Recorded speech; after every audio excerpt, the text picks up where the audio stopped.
India and China, the two most populous nations in the world, have just announced a strategic shift in their relationship that could potentially become one of the most significant geopolitical developments of the 21st century. Prime Minister Narendra Modi recently spoke openly about the evolving ties between the two countries, revealing a perspective that is rarely highlighted in mainstream media. He emphasized that historically, India and China have shared deep cultural and economic connections. Despite occasional disagreements, there has never been a long-standing history of conflict between the two civilizations. Instead, their relationship has been defined by mutual learning, trade, and cultural exchanges that date back centuries. This recent shift in diplomatic relations is highly significant for several reasons.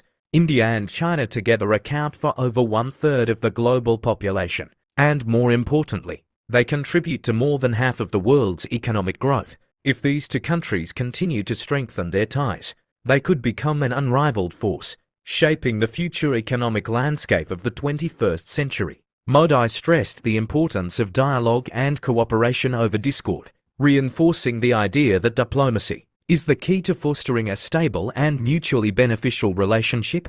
The implications of this development extend far beyond the borders of these two nations. While India and China are working toward closer cooperation, the United States is moving in the opposite direction, adopting increasingly protectionist policies. Recent American trade policies, particularly the imposition of tariffs and trade restrictions, are isolating the US on the global stage. Meanwhile, China and India are resolving past disputes and forming stronger economic and diplomatic bonds, a move that Prime Minister Modi believes will not only benefit both nations but also contribute to greater global stability and prosperity. While this may seem like a new phenomenon, history tells a different story. Economic data spanning the last 2,000 years reveals a fascinating trend. For much of recorded history, China and India were the world's largest economies. However, the advent of Western colonization in the 19th century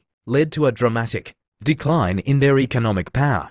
By the early 20th century, the United States had emerged as the dominant global economic force, but this dominance is now waning. Since the turn of the 21st century, America's share of global economic growth has been steadily declining, while China and India have been reclaiming their historical positions as economic powerhouses. This shift in global economic influence has not gone unnoticed in Washington. US Vice President J.D. Vance recently delivered a speech acknowledging the true motivations behind globalization. He argued that the original premise of globalization was for wealthier nations to move up the value chain, while poorer nations remained confined to manufacturing low-cost goods.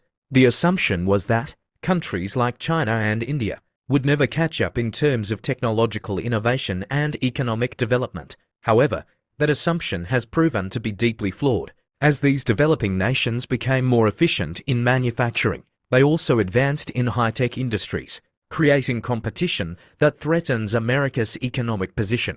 For the first time, a high-ranking American official openly admitted that globalization was never designed to reduce inequality, it was intended to maintain it. The idea was that the US and other Western nations would continue to dominate advanced industries, while developing countries remained dependent on them. However, the reality has unfolded quite differently. China, in particular, has not only become the world's leading manufacturing hub, but has also developed its own world-class technology companies that compete with their Western counterparts. The recent news of China delaying BYD's expansion into Mexico out of fear that the US might steal its technology marks a striking reversal from previous accusations that China was engaged in intellectual property theft. This dramatic power shift has left many US policymakers frustrated.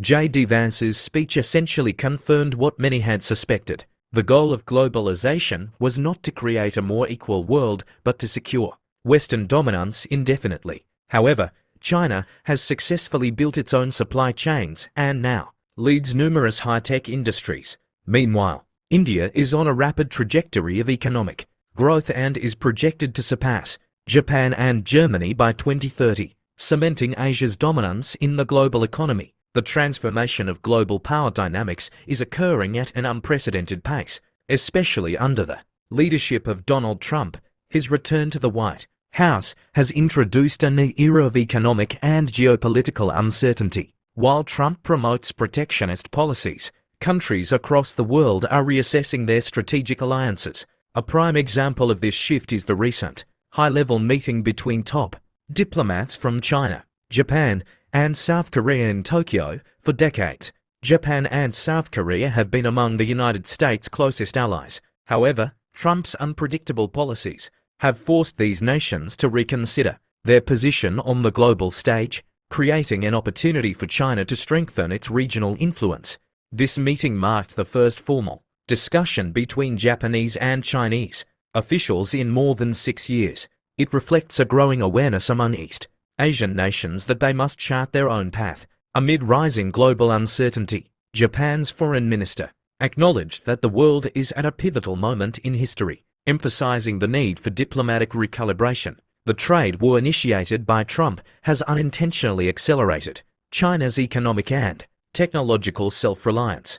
Mo Kui, a visiting scholar at Harvard University, described Trump's trade policies as one of the best things that could have happened to China. He argues that Trump's tariffs and restrictions forced China to prioritize the development of its own domestic industries. Without this external pressure, China might have continued relying on Western technology for years.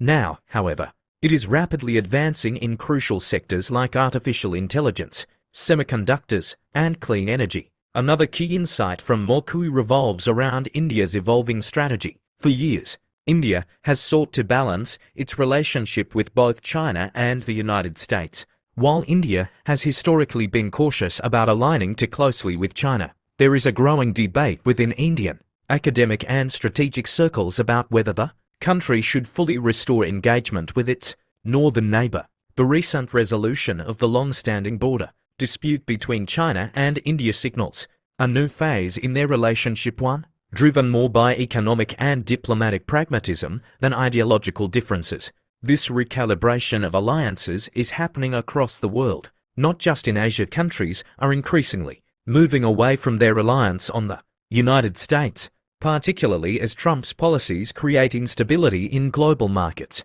The world is transitioning into a new multipolar order where nations have greater autonomy in choosing their economic and diplomatic partners. China's Belt and Road Initiative, along with its highly developed economy, has positioned it as a crucial trading partner for numerous countries in the developing world. As Trump's policies further isolate the United States, more nations, including traditional US allies, may seek closer ties with China to secure their economic future.